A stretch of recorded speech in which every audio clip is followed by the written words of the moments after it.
అంటే లైఫ్లో ఒకటి జరిగింది, ఆ సిచ్యువేషన్ నుంచి ఒక థాట్ వస్తుంది. ఆ థాట్ మనం ఆలోచిస్తూ ఉంటే ఎమోషన్గా మారి దానిలోంచి ఒక ఫీలింగ్ వస్తుంది. కొన్ని రోజులు గడిచాక ఆ ఫీలింగే మనకి ఈవెంట్గా మారిపోతుంది. ఆ ఫీలింగే ఆ రోజు జరిగిన సీన్ యొక్క సారాంశము అని కన్ఫర్మ్ చేసుకుంటుంది. ఒక అతను నువ్వు వాటర్ ఇచ్చావు, గ్లాస్ ఆఫ్ జ్యూస్ ఇచ్చావు, తీసుకోలే, అంత అలా చెప్పుకుని వెళ్ళిపోయాడు. You felt bad.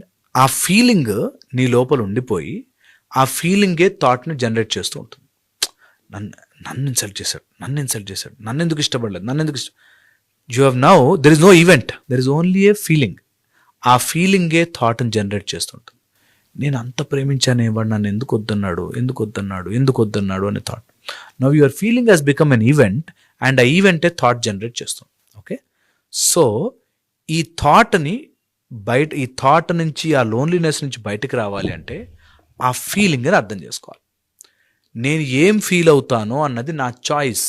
అసలు అది ఎడారి ప్రాంతం, ఎడారి, ఓకే, గట్టిగా చపాతీలు చేసి ఇట్లా 2 ముక్కలు అవుతున్నాయి, ఇట్లా తెంపితే అదే అమృతంలా అనిపిస్తుంది ఆ టైంలో.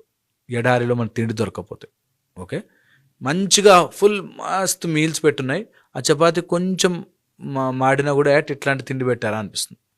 Feelings are circumstantial. నీ చుట్టుపక్కల నువ్వు ఎలా తయారు చేసుకుంటావో అలా ఫీలింగ్ మారిపోతుంది అన్నది గుర్తించాలి. సో ఇప్పుడు నా ఫీలింగ్ ఇలా ఉండనవసరం లేదు, ఇంకోలా ఏమో వాడేదో పనిలో ఉన్నట్టున్నాడు, వాడికి నచ్చాల్సిన పని లేదు, వాడిని ఎందుకు నేను ఇంప్రెస్ చేయాలి అనే ఆలోచన వచ్చిందనుకో, తొందరగా బయటపడిపోతుంది. ఎందుకు ఇష్టపడలేదు, మా నాన్న ఎందుకు నన్ను తిడతాడు, మా అమ్మ ఎందుకు ఇలా ఉంటుంది, నా బాయ్ ఫ్రెండ్ ఎందుకు ఇలా చేశాడు, నా భార్య నన్ను ఎందుకు అర్థం చేసుకుని, నా భర్త ఎందుకు ఇలా ఉన్నాడు, వాడు అలాగే ఉంటాడు. Is an easy thought. థాట్కి థాటే రీప్లేస్మెంట్.